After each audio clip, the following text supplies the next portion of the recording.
오늘은 가이사랴 빌립보에서라는 제목으로 성지순례 보고 예배 메시지를 나누겠습니다. 우리 본문 13절 말씀을 같이 읽어볼까요? 13절 같이 읽습니다. 시작. 예수께서 빌립보 가이사랴 지방에 이르러 제자들에게 물어 이르시되 사람들이 인자를 누구라 하느냐. 그 예전 성경에는 가이사랴 빌립보 이렇게 되어 있었는데 개역 개정판이 번역이 되면서 빌립보 가이사랴로 바뀌었습니다. 근데 뭐 그게 그겁니다. 성경 전체에 걸쳐서 딱 한 번 나오는 지역이 가이사랴 빌립보, 빌립보 가이사랴입니다. 그런데 우리는 너무나 익숙하게 잘 알고 있는 지역이죠. 사진을 보여주시면 아마 영상에서도 잠깐 등장했는데 저것이 바로 가이사랴 빌립보입니다. 주는 그리스도시요 살아계신 하나님의 아들이십니다 했던 이 베드로의 고백이 있었던 장소라서 우리는 익히 잘 알고 있죠. 바로 이곳에 성지순례팀이 다녀왔습니다. 가이사랴 빌립보는 헐몬산 남서쪽에 위치한 지역으로 요단강의 3대 발원지 중에 하나이기도 하고요. 원래의 지명은 파니아스였습니다. 파니아스, 판신을 섬기는 곳이라는 뜻이에요. 파니아스. 그런데 아랍 사람들이요 피 발음이 잘 안 된대요. 그러니까 우리가 쌀이 잘 안 되듯이, 그죠? 살살 거리듯이 네, 아랍 사람들도 피 발음이 잘 안 돼서 지금은 이곳을 피를 빼고 비를 붙여서 바니아스라고 부르는 아주 물이 많은 그런 지역이죠. 아우구스투스 황제가 이 지역을 헤롯에게 주었는데 그 헤롯이 죽고 난 후에 그의 아들 헤롯 빌립이 이 지역을 다스립니다. 헤롯 빌립이 주전 2년에 이곳을 이제 확장해서 자신의 수도로 삼고 로마의 황제를 기리기 위해서 이 도시의 이름을 빌립보 카이사르, 빌립보 가이사랴라고 붙인 것이죠. 이 가이사랴는 시저라는 뜻이죠. 시저, 러시아로는 짜르, 그런 뜻인데 이곳에 우리 성지순례팀이 이제 가서 김진삼 목사님의 설명을 열심히 듣는 것 같았으나 사실은 사진을 남기는 일에 더 많이 이제 열중을 했죠. 물론 이 사진에 대한 열정은 주로 여성들에게 많이 나타났습니다. 그래서 많은 사진을 남기고 이곳에서만 그런 건 아니고요. 모든 성지에서 설명을 잠깐 듣고 열심히 사진 찍는 그런 여성들을 볼 수 있었죠. 제가 성지순례지에 가서는 뭐 제가 강의를 하는 거 아니기 때문에 제가 주로 했던 일들은 이제 사진 찍고 늦게 이제 다른 지역으로 이동하는 성도님들을 빨리 오라고 이렇게 챙기는 일을 주로 제가 이제 맡아서 했습니다. 게다가 또 저도 이제 만화님을 모시고 갔기 때문에 사진을 안 찍어줄 수가 없었어요. 네. 지금 저기 서 있는 저기가 다 신전이거든요. 저기서 사진을 찍어달라 그러더라고요. 그러니까 이제 내가 신이다 이거죠. 네. 네. 저렇게 사진을 남기면서 10계명의 제 1계명을 위반하는 그런 사진입니다. 네, 이제 내려주십시오. 네. 신전을 조금 더 자세히 보여드리면 이 목동과 양들을 보호하는 신으로 알려진 이 판신을 섬기는 장소가 이 파니아스 가이사랴 빌립보였습니다. 역사가 유세비우스에 의하면 왼쪽에 보이는 저 깊은 동굴에다가 재물을 이렇게 던져가지고 재물이 사라지면 신이 그 재물을 받았다고 여기고 재물을 던졌는데 물 때문에 재물이 떠오르면 신이 그 재물을 받지 않았다고 믿었다라고 합니다. 그리고 이 동굴 앞쪽에서는 주전 19년에 아우구스투스 황제를 기념하는 제우스 신전을 세우기도 했고요. 그 이후에도 여러 신전을 세웠는데 4세기에 기독교가 로마의 국교로 인정되면서 이런 신전들이 다 파괴돼서 지금은 저런 잔해들만 남아 있는 것이죠. 자, 그러니까 성경이 빌립보 가이사랴라는 지명을 언급한 이유가 있는 거예요. 왜 하필 그곳에서 예수님과 제자들의 에피소드가 있었을까? 이유가 있는 거죠. 예수님 당시에 빌립보 가이사랴는 이방신을 섬기는 중심지였습니다. 그 당시에 세계를 정복하고 있던 로마인들이 그들의 신을 섬기는 현장에서 예수님이 제자들에게 오늘 본문의 질문을 던지신 것이죠. 사람들이 나를 누구라 하느냐? 그리고 너희들은 나를 누구라고 하느냐?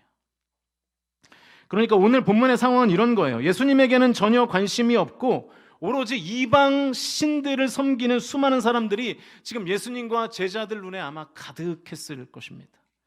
화려한 이방 신전들이 보이고 그들에게 열신 허리를 굽히며 제물을 드리는 수많은 사람들을 봤겠죠. 이 화려한 세속 도시였던 가이사랴 빌립보, 이 빌립보 가이사랴. 그러나 이방 신전과 그 신을 믿는 사람들이 넘쳐났던 그 빌립보 가이사랴에서 베드로가 이런 고백을 한 것이죠. 우리 16절 말씀 화면을 보시면서 같이 읽겠습니다. 시작. 주는 그리스도시요 살아계신 하나님의 아들이시니이다. 여러분, 화려한 세속성이 넘쳐나는 이 빌립보 가이사랴에서 위용을 자랑하는 이방 신전들과 그 신을 믿는 사람들이 넘쳐나던 그 빌립보 가이사랴에서 베드로가 이렇게 고백한 것입니다. 주는 그리스도십니다 라는 이 말은 당신이 구원자이십니다, 당신이 나를 구원하시는 분이신 것을 고백합니다 라는 뜻이고요. 주는 살아계신 하나님의 아들이십니다, 이 말은 당신이 이 땅을 통치하는 유일한 왕이십니다 라고 고백하는 것입니다. 거기에는 그 가이사를 기념하는 제우스 신전도 있었거든요. 그러니까 이 땅의 통치자가 저 가이사 시저가 아니라 주님이시고, 이 땅의 유일한 신은 저 신전 안에 있는 우상들이 아니라 예수 그리스도가 유일한 신임을 고백하고 있는 것입니다. 이방 신전이 판을 치고 있는 화려한 세속 도시 빌립보 가이사랴에서 베드로는 나의 영혼을 구원하시는 분이 예수님이시고, 이 땅에서 나를 살리기도 하시고 죽일 수도 있는 분, 나의 생사화복을 주관하시는 분이 예수 그리스도 그 한 분이라고 지금 고백하고 있는 것이죠. 그래서 이번 성지순례팀이 단체 사진을 찍으면서 주는 그리스도시요 살아계신 하나님의 아들이십니다 이렇게 외치면서 단체 사진을 찍기도 했습니다. 사랑하는 성도 여러분, 나의 영혼을 구원하여 천국으로 인도하는 분은 오직 예수 그리스도이신 줄로 믿으실 수 있기를 주님의 이름으로 축원드립니다. 이거를 우리가 진정으로 믿어야 합니다. 그리고 이 땅을 통치하며 나의 삶을 다스리시는 분도 오직 예수 그리스도이심을 믿음으로 선포하실 수 있기를 주님의 이름으로 간절히 축원드립니다.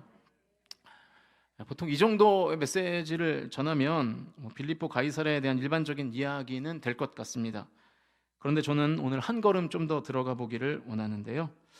오늘 본문을 보시면 잘 드러나지 않지만 세 부류의 사람들이 나옵니다. 첫 번째 부류는 제가 이미 앞에서 설명했던 것처럼 이방 신전에 열심히 절을 하고 있는 빌립보 가이사랴의 사람들이죠.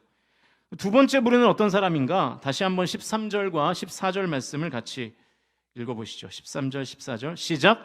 예수께서 빌립보 가이사랴 지방에 이르러 제자들에게 물어 이르시되 사람들이 인자를 누구라 하느냐? 이르되 더러는 세례 요한, 더러는 엘리야, 어떤 이는 예레미야나 선지자 중에 하나라 하나이다.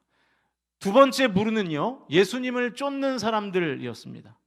마태복음에는 그냥 사람들이라고 되어 있는데 병행 구절인 누가복음을 보면 이 사람들의 정체를 조금 더 구체적으로 말합니다. 누가복음 19장 18절 말씀 화면을 보시면서 같이 읽겠습니다. 시작. 예수께서 따로 기도하실 때에 제자들이 주와 함께 있더니 물어 이르되 무리가 나를 누구라고 하느냐? 그 사람들은 누구였어요? 무리였습니다. 무리.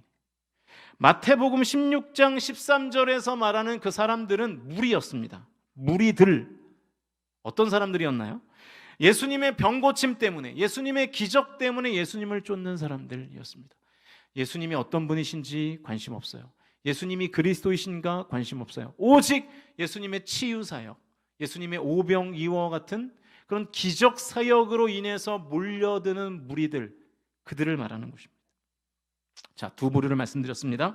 첫 번째는 예수님은 아예 안중에도 없는 오직 이방 신전을 섬기는 사람들. 두 번째는 예수님의 병고침과 기적을 쫓고 있는 사람들, 예수님이 가지고 계신 화려함에 취해 있는 사람들. 세 번째 부류 15절과 16절 말씀입니다.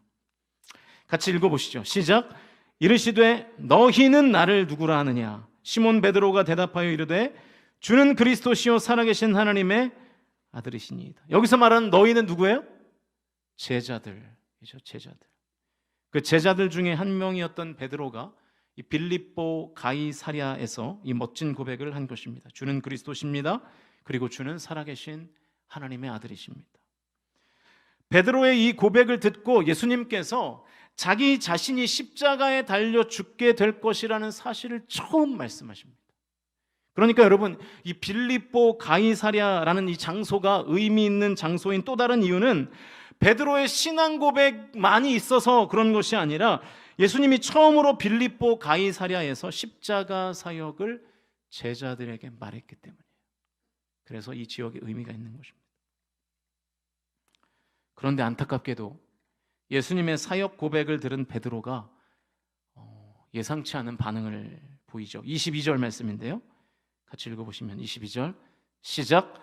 베드로가 예수를 붙들고 항변하여 이르되 주여 그리 마옵소서, 이 일이 결코 주께 미치지 아니하리이다. 이 항변하다에 해당하는 헬라어가 에피타마오라는 단어인데요, 꾸짖다, 책망하다라는 뜻입니다. 그러니까 지금 누가 누구를 꾸짖고 있는 거예요? 베드로가 예수님을. 예수님이 베드로를 꾸짖고 책망하는 것이 아니라 베드로가 예수님을 꾸짖고 베드로가 예수님을 책망하고 있는 거예요. 말도 안 되는 일이 일어난 거죠. 전대미문의 사건이 이 빌립보 가이사랴에서 벌어진 것입니다. 여러분, 베드로가 왜 이런 말도 안 되는 짓을 했을까요? 베드로도 판신을 섬기는 첫 번째 부류, 예수님의 기적만 쫓는 두 번째 부류와 다르지 않았기 때문입니다.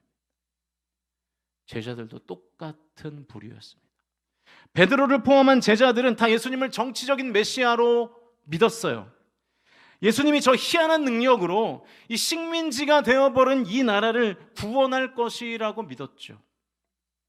예수님께서 이스라엘의 영광을 회복시키셔서 모든 민족들이 다 이스라엘 백성들 앞에서 굴복하게 될 것이라고 믿었던 것입니다. 그런데 가장 극악한 죄인이 당하는 처참한 십자가에 달려 돌아가실 것을 예수님 말씀하시니까 베드로가 어이가 없는 거예요. 그래서 예수님께 화를 내고 심지어 예수님을 꾸짖고 책망합니다. 예수님, 그건 말도 안 됩니다. 그러실 수 없습니다. 그러니까 사실은 첫 번째 부류인 판신을 섬기는 사람들이나 두 번째 부류인 예수님의 기적을 쫓는 무리들이나 세 번째 부류인 예수님과 동고동락하는 제자들이나 다 똑같은 부류였던 것입니다. 이 빌립보 가이사랴에서 그 일들이 일어난 것입니다. 그러니까 자신을 통해서 어떤 이익만을 취하려고 했던 것이죠. 판신을 통해서 목동과 양을 보호받으려고 했던 빌립보 가이사랴 사람들, 예수님의 신기한 기적으로 자기들의 안위와 자기들의 줄인 배만 채우려고 했던 사람들, 예수님의 전능하신 능력으로 그저 권력을 탈환하기를 바랬던 제자들, 다 똑같은 사람들이었습니다.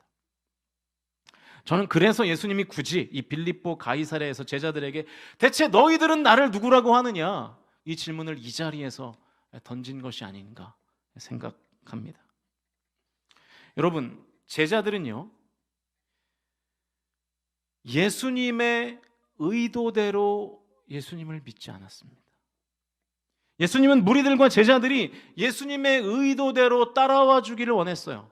나 십자가 지러 갈 거야. 그 길을 너희들이 따라와 주면 좋겠다. 이렇게 말한 거예요. 무리들과 제자들은 자기들의 의도대로 예수님을 믿었습니다. 그러면 안 됩니다, 주님. 그거 틀린 겁니다. 그렇게 말하는 거예요. 저와 여러분은 어떻습니까? 예수님의 의도대로 신앙생활하고 있습니까? 아니면 내 의도대로 신앙생활을 하고 있습니까? 예수님의 의도에는 전혀 관심이 없고 그저 내가 만들어낸 예수를 믿으면서 화내고 설쳐대는 목사들과 성도들이 교회 안에 얼마나 많습니까? 저는 우리 교회 안에도 있다고 생각해요. 제가 이번 성지순례를 1년 전부터 기도하고 계획하면서 성지순례에 참여하는 성도들에게 이 성지를 걸으면서 스며들기 원하는 어떤 기도 제목이 있었습니다. 성경의 땅에서 예수님의 발자취를 따라 걸으면서 예수님의 의도를 우리 성도들이 깨닫기 원합니다. 그리고 예수님의 마음을 갖기 원합니다. 바로 이 빌립보서 2장 5절 말씀이요. 너희 안에 이 마음을 품으라 곧 그리스도 예수의 마음이니. 그래서 제가 이번 순례 일정에서 매일 아침 출발하는 버스에서 이제 말씀을 전하며 경건회를 인도할 때 기도할 때마다 여행이 아니라 순례임을 강조했어요. 성경의 땅을 밟으며 주님의 마음을 깨닫게 해달라고 매일 기도했습니다. 여러분, 이스라엘이라는 나라에 우리가 마냥 그냥 즐기러 가는 게 아니잖아요. 물론 즐기기도 해야죠. 저도 즐겼습니다. 정말 즐거웠어요. 성도님들과의 즐거운 교제가 너무 좋았습니다. 그러나 그게 다면 안 되죠. 그 안에 진중함과 경건함이 있어야죠. 그 긴 시간을 내고 그 비싼 재정을 들여서 성경의 땅을 갔다면 예수님의 발자취를 따라 걸으면서 이 그리스도 예수의 마음을 채우고 와야죠. 저는 개인적으로 그 목적이 어느 정도 달성된 것 같아서 참 마음이 기쁘고 감사했습니다. 사랑하는 성도 여러분, 내 의도가 아니라 예수님의 의도대로 신앙생활 하실 수 있기를 주님의 이름으로 축원드립니다. 그게 신앙생활이에요. 예수님의 의도, 예수님의 뜻을 잘 모르겠으면 예배에 더욱더 집중하면서 기도하시고 잠잠하셔야 됩니다. 예수님의 그 마음을 알 때까지 기도하시면서 침묵하셔야 돼요. 예수님의 의도가 뭔지도 모르면서 베드로처럼 나서고 설치지 마십시오. 내 뜻과 내 의도로 예수님을 믿는 것은 신앙생활 아닙니다. 나를 믿는 우상숭배죠. 이방신을 믿는 첫 번째 부류, 예수님의 화려함만 쫓아다니는 두 번째 부류와 베드로와 제자들은 전혀 다르지 않은 부류였습니다. 이제 말씀을 정리합니다. 제가 가끔 사용하는 비유로 설교를 마칠까 합니다. 십자군처럼 신앙생활하는 사람이 있고요, 십자가를 지고 신앙생활하는 사람이 있습니다. 십자군 아시죠? 종교 전쟁했던 사람들. 중세 라틴 교회가 예루살렘 탈환을 위한 유혈 전쟁을 승인했죠. 그래서 가서 죽이라는 거예요. 죽여서 땅을 빼앗으라는 거예요. 이 십자군, 이 정신이 지금 오늘 본문의 베드로가 갖고 있는 생각이죠. 메시아상이었죠. 예수님의 그 놀라운 능력으로 로마를 다 죽이기를 원했던 거예요. 십자군들은 십자가를 무기 삼아 손에 들고 가는 사람들이죠. 십자가로 다른 사람들을 다 두들겨 패는 사람들입니다. 그러면서 성전, 거룩한 전쟁이라고 말하죠. 예수님의 십자가 의도와는 전혀 맞지 않는 것입니다. 십자군 말고요, 십자가 행렬에 동참하는 성도들이 되셔야 합니다. 예수님 가신 그 길을 묵묵히 걸어가는 성도들. 십자가는요, 손에 드는 것이 아니고요, 등에 지는 것입니다. 그 십자가로 다른 사람을 힘들게 하는 것이 아니라 내가 힘들게 그 십자가를 묵묵히 지고 가는 것입니다. 예수님은 오늘 본문에서 십자가를 등에 져야 한다고 말씀하십니다. 본문 24절 말씀 같이 읽어보시겠습니다. 시작. 이에 예수께서 제자들에게 이르시되 누구든지 나를 따라오려거든 자기를 부인하고 자기 십자가를 지고 나를 따를 것이니라. 예수님은 십자가 손에 들고 다른 사람 두들겨 패라고 말한 적이 없어요. 십자가를 언제나 져야 된다고 말씀하십니다. 뭘 하고요? 자기를 부인하고, 자기를 부인하고. 자기 존재감을 과시하고 싶어서 안달난 사람들이 있습니다. 아직 복음을 모르는 사람들입니다. 자기 말만 하는 사람들, 예수님이 뭐라고 말하는지 듣지 않고 말하는 그 베드로처럼 그냥 자기 말만 하는 거예요. 사랑하는 성도 여러분, 저와 여러분은 십자군의 행렬에 서 있습니까? 십자가의 행렬에 서 있습니까? 십자가로 다른 사람을 때리고 욕하고 짓밟는 십자군 행렬에 서 있다면 그것은 예수님의 의도와는 다른 방향으로 가는 것입니다. 전통이 있는 교회일수록 이런 성도들이 많아요. 신앙생활을 오래 한 성도들이 주로 그렇습니다. 그리고 자기가 신앙생활을 아주 잘하고 있다고 생각하는 사람들 가운데 거의 대부분이 십자가를 손에 들고 다른 사람들을 팹니다. 자기는 다 잘하고 남들은 다 못한다고 말하죠. 자기 의에 사로잡힌 사람들. 그래서 다른 사람은 물론이고 심지어 예수님도 틀렸다고 말할 사람들. 자기 의로 다른 사람을 때리면서 희열을 느끼는 사람들. 불쌍한 사람들이죠. 그러나 여러분 반드시 기억하십시오. 내 의로는 구원 못 받습니다. 내 의는 신앙생활에 필요한 것이 아닙니다. 예수님의 의를 붙들어야 구원받고 영생을 누립니다. 손에 들고 있는 다른 사람을 패던 그 십자가를 내려놓고 이제 십자가를 등에 지셔야 합니다. 내 의도대로 예수님 믿는 것 신앙생활 아닙니다. 예수님의 의도대로 따라가서 진정한 신앙이 주는 참된 유익과 기쁨과 만족을 누리시는 저와 여러분이 다 되실 수 있기를 주님의 이름으로 간절히 축원드립니다. 여러분, 내 손에 들고 있던 십자가 이제 내려놓고요, 십자가를 칩시다. 그리고 묵묵히 예수님의 그 발자취 따라서 걸어갑시다.